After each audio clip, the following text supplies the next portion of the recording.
বর্তমানে সবাই খুবই কমন একটা প্রশ্ন আমাদের কাছে করেন, সেটা হচ্ছে পর্তুগালের জন্য ফাইল জমা দেওয়ার পারফেক্ট টাইমিংটা কোনটা। আপনি যদি ইউরোপের সব থেকে জনপ্রিয় দেশ পর্তুগালের জন্য ফাইল জমা দিতে চান, তাহলে আমরা বলবো আপনার ফাইল জমা দেওয়ার পারফেক্ট টাইমিং হচ্ছে এখন। কারণ যেহেতু বর্তমানে পর্তুগালে উইন্টার চলতেছে, আপনারা সবাই জানেন পর্তুগাল কিন্তু একটি পর্যটক দেশ। আপনি এখন যদি পর্তুগালের জন্য ফাইল প্রসেসিং হতে দেন, আপনার ফাইল প্রসেস হয়ে ভিসা হয়ে পর্তুগালে যেতেও কিন্তু পর্তুগালে সামার চলে আসবে।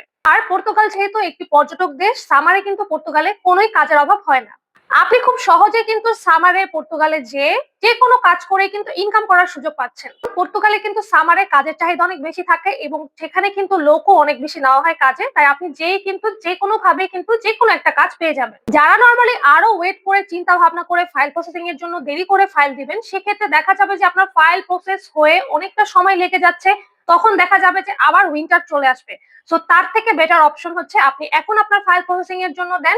আপনার 6 মাসও যদি আপনার ফাইল প্রসেস হয়ে ভিসা হতে সময় লাগে, সেক্ষেত্রে কিন্তু আপনি পর্তুগালে যেয়ে পৌঁছাবেন কিন্তু সামারে। সো সামার হচ্ছে আপনার জন্য একটা গোল্ডেন চান্স পর্তুগালে ঢোকার। তাই যারা যারা চিন্তিত ছিলেন যে আপনি কখন ফাইল প্রসেসিং করলে কখন পর্তুগালে গেলে আপনার জন্য বেস্ট হবে, তারা কিন্তু আজকের ভিডিওটা দেখে তাড়াতাড়ি হচ্ছে আপনার ফাইলগুলো প্রসেস করতে দিয়ে দেন। ইনশাআল্লাহ আপনি যদি সামারে পর্তুগালে ঢুকেন, আপনি কিন্তু খুব ইজিলি ওইখানে ইনকাম করতে পারবেন। পর্তুগাল ডি1 ভিসা রিলেটেড আরো এরকম ডিটেলস জানতে আমাদের পেজে ফলো দিয়ে রাখতে পারেন, এবং ডি1 ভিসা রিলেটেড যে কোনো ডিটেলস জানতে স্ক্রিনে দেওয়া নাম্বারে কল করতে পারেন, অথবা ডিরেক্টলি আমাদের অফিসে ভিজিট করে আমাদের সাথে কনসাল্ট করে নিতে পারেন।